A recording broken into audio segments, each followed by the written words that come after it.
നമസ്കാരം. ലോക്സഭാ തെരഞ്ഞെടുപ്പിൽ തോൽവിയിൽ ഭയന്ന് കോൺഗ്രസിനുള്ളിൽ പല പ്രശ്നങ്ങളും വഷളായിക്കൊണ്ടിരിക്കുകയാണ്. വോട്ടെടുപ്പിൻ്റെ കൂടെ തുടങ്ങിവെച്ച ചില പിറുപിറുപ്പുകൾ പരസ്യ പ്രതികരണത്തിലേക്കാണ് പോയിക്കൊണ്ടിരിക്കുന്നത്. ആറ്റിങ്ങലിൽ അടൂർ പ്രകാശും കാസർഗോട്ട് രാജ്മോഹൻ ഉണ്ണിത്താനും നടത്തിയ പ്രതികരണങ്ങളൊക്കെ തോൽവി മുൻകൂട്ടി അറിഞ്ഞുകൊണ്ട് തന്നെയാണ്. സംഘടനയ്ക്കുള്ളിലെ ക്ഷീണം തെരഞ്ഞെടുപ്പിൽ നന്നായി പ്രകടമായിട്ടുണ്ടെന്ന് തന്നെയാണ് നേതാക്കളുടെ ഇപ്പോഴത്തെ വിലയിരുത്തൽ. കോൺഗ്രസ് ക്ഷീണിച്ച് നാശമായെന്നുള്ളത് നേതാക്കൾ വിലയിരുത്തുന്നതിന് മുമ്പ് തന്നെ ജനങ്ങൾ നേരത്തെ മനസ്സിലാക്കിയ കാര്യവുമാണ്. ഇത് വോട്ടെടുപ്പ് ദിനത്തിൽ വരെ പ്രതിഫലിച്ചെന്നാണ് നേതാക്കളുടെ വാക്കുകളിലുള്ളത്. എന്നാൽ ഇവർ മനസ്സിലാക്കാത്തൊരു കാര്യം, വോട്ടെടുപ്പ് തുടങ്ങുന്നതിന് മുമ്പും ശേഷവും കോൺഗ്രസിന്റെ ദൗർബല്യം പ്രതിഫലിച്ചുകൊണ്ടേയിരിക്കുന്നു എന്നുള്ളതാണ്. ഇവരിത് നേരിട്ട് പറയാൻ ധൈര്യപ്പെടാത്തത് തെരഞ്ഞെടുപ്പ് ഫലത്തിൽ കോൺഗ്രസിന് ഒട്ടും ആത്മവിശ്വാസമില്ലാത്തത് കൊണ്ടും തന്നെയാണ്.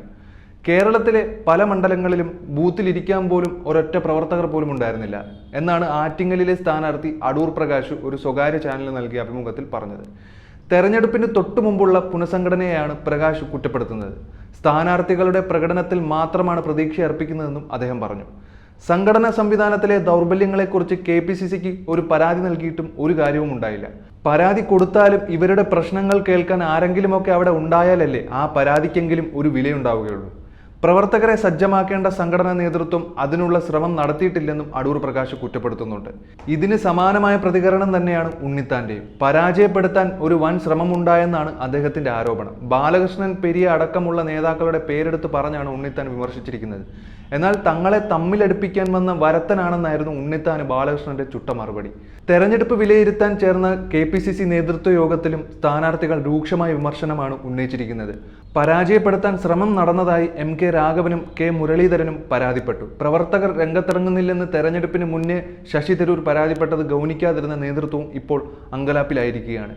ശരിക്കും പറഞ്ഞാൽ കോൺഗ്രസ് മുഴുവനും ഒരു കുത്തഴിഞ്ഞ അവസ്ഥയാണ് ഇപ്പോൾ നമുക്ക് കാണാൻ സാധിക്കുന്നത്.